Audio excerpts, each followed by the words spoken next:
Traders, welcome back. आज 3 नवंबर को market है वो प्री ओपन हो चुका है। Flat to gap down opening है वो हमें मार्केट में दिखाई दे रही है। ये पूरे चार्ट को आगे एनालिसिस करें उससे पहले एक छोटा सा नोटिफिकेशन आप लोगों के साथ मैं शेयर कर देता हूँ। ट्रेडर्स इस मंथ के लिए मेंटरशिप प्रोग्राम है, जो बैच है हमारा वो स्टार्ट होने वाला है आज से। तो अगर आप इस मेंटरशिप प्रोग्राम के बारे में ज्यादा जानकारी चाहते हो और आप इसमें इनरोल करना चाहते हो तो नीचे दिए हुए इस व्हाट्सएप नंबर पे आप मेरे टीममेट से कांटेक्ट कर सकते हो। डिटेल्स आपको प्रोवाइड कर दी जाएगी। ये जो चार्ट यहाँ पे बना हुआ है, यहाँ पे हमने प्रीवियस डे आपको पता है कि सेल किया था और मार्केट में काफी एक अच्छी सेलिंग दिखी भी। पर बायर के एसएल वगैरह देखो जब खत्म हो गए, लगभग स्विंग के ब्रेकडाउन वगैरह जब हो गए, तो मार्केट ने यहाँ पे देखो एक रिट्रेसमेंट वगैरह दे के रखा है इस तरीके से। यहाँ पे होल्ड किए इस साइकोलॉजिकल नंबर के नीचे नीचे, और अब मार्केट है वो इस तरीके से फ्लैट ओपन हो रहा है।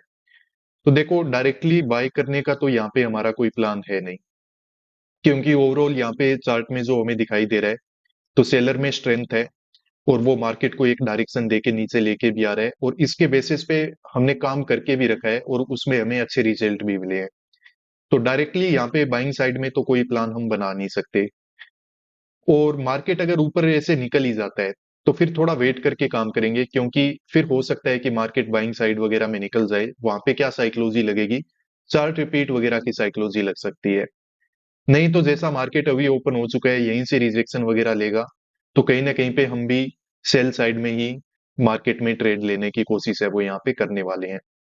अब ये चीज मुझे भी दिखाई दे रही है कि सेलिंग के बाद मार्केट ने रिट्रेसमेंट दिया और फिर इस तरीके से यहाँ पे होल्ड कर रहा है। तो यहाँ पे सेलर वगैरह हो सकते हैं, बात ठीक है। पर जो भी सेल करके यहाँ पे बैठा है ना, उसके एसल आपको इस लेवल के मिनिमम इस लेवल के ऊपर मिलेंगे। तो देखते हैं मार्केट अगर ऊपर बढ़ेगा फिर तो हम वेट करके में भी काम कर पाएंगे। अदरवाइज यहाँ पे रिजेक्शन वगैरह मार्केट दिखाता है तो फिर हम इस रिजेक्शन के साथ ही कंटिन्यूएशन में काम करेंगे। मार्केट में सेल साइड में ही काम है वो करने वाले हैं। तो मार्केट देखो ओपन हो चुका है, थोड़ा प्राइस एक्शन वगैरह ऑब्जर्व करते हैं और फिर मैं आपको इन्फॉर्म करूंगा।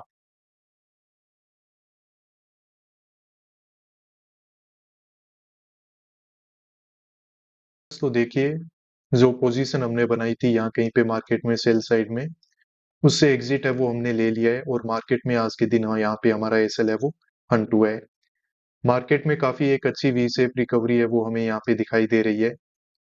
एक बार ऑर्डर बुक को चेक कर लेते हैं। यहाँ पे आप देख सकते हो कि लगभग 80 पॉइंट के आसपास का आज के दिन एसएल है वो हमारा हंट हुआ है। अब मार्केट में अचानक से रिकवरी हुई, कुछ अच्छे कैंडल वगैरह बन गए, तो जो यूजुअली हम अपने एसएल की लिमिट रखते हैं उससे थोड़ा सा जो स्टॉप लॉस है वो हमारा एक्सीड हो गया। बट कोशिश करेंगे कि आगे से ऐसा न हो। कभी कभार तो देखो चल भी जाता है, पर रेगुलर अगर ऐसी चीज हो जाएगी तो फिर वो पूरे मंथ को ही हमारी कैलकुलेशन है उसको खराब कर सकता है। अब यहाँ पे इस बात का डर तो हमें भी लग रहा था कि मार्केट में अगर हम यहाँ पे सेल करते हैं तो हो सकता है कि चार्ट रिपीट की साइकोलॉजी वगैरह लगे तो उस वजह से मार्केट हमें ट्रैप भी कर लेगा। तो मार्केट ने कुछ वैसा करके दिखाया है। डायरेक्टली तो यहाँ पे हम बाय और सेल दोनों ही नहीं कर सकते थे, पर रिजेक्शन वगैरह को देख के यहाँ कहीं पे काफी लेट ही हमने सेल किया था। बट फिर भी मार्केट में देखो रिकवरी वगैरह हो गई, तो यहाँ पे हमारा एसएल है वो मार्केट में हंट हो चुका है। डायरेक्शन वाइज बोल सकते हैं कि कहीं ना कहीं पे हम मार्केट में गलत हो गए। यहाँ पे जो चार्ट की साइकोलॉजी बनी होगी वो क्या है, हमें दिखाई दे रहा है कि मार्केट में देखो अच्छे से रिजेक्शन हुआ। रिजेक्शन की वजह से जो भी आसपास के बायर थे वो सब निकल गए। फिर मार्केट ने ये जो रिट्रेसमेंट देके साइकोलॉजिकल नंबर का यहाँ पे जो रेजिस्टेंस लेके और इस तरीके से एंड किया है, तो यहाँ पे ज्यादा से ज्यादा पोजीशन है वो सेलर के ही रहे होंगे। अब भी मार्केट जब ऊपर जाके वापस नीचे आ रहा है तो चार्ट रिपीट वगैरह देख के यहाँ पे और भी सेलर ने काम किया होगा। तो उन सबको ट्रेप करते हुए मार्केट देखो अचानक से ऊपर है वो यहाँ पे निकल गया। ठीक है, हम आज के दिन मार्केट की ये साइकोलॉजी को और डायरेक्शन को समझ नहीं पाए, पर हमने एक एसएल की बुकिंग कर रखी है जो कि ठीक बात है, कोई ज्यादा दिक्कत नहीं है। देखो मार्केट में काम करेंगे तो सही भी हो जाते हैं और बहुत बार गलत भी हो जाते हैं। हमें कोशिश ये करनी है कि सही हो उस दिन थोड़ा प्रॉफिट एक्स्ट्रा बनाने की कोशिश करो, और गलत हो जाओ तब अपनी लिमिट के हिसाब से अपना लॉस है वो बुक करके मार्केट से निकल जाओ। अगर इसी साइकोलॉजी और इसी कॉन्सेप्ट पे चलते रहे then overall at the end of the month year हम डेफिनेटली प्रॉफिटेबल है वो रहने वाले हैं। एक दिन के प्रॉफिट और लॉस के पीछे एक ट्रेडर को कभी भी नहीं भागना चाहिए। इसके अलावा देखो ट्रेडर्स, आज से हमारा मेंटरशिप प्रोग्राम है वो ज्वाइन हो जाएगा। अगर आप ट्रेडिंग साइकोलॉजी को समझना चाहते हो, क्योंकि इसको समझे बिना और अपने माइंडसेट को अकॉर्डिंग टू ट्रेडिंग साइकोलॉजी अगर आप डेवलप नहीं करोगे, तो आप मार्केट में प्रॉफिटेबल नहीं बन पाओगे कोई भी स्ट्रेटेजी के दम पे।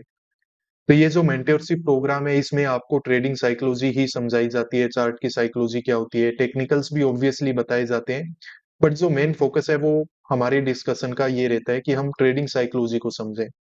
लाइव क्लासेस इसमें होती है। आज से हमारा जो नया बैच है वो इस मंथ के लिए स्टार्ट हो जाएगा।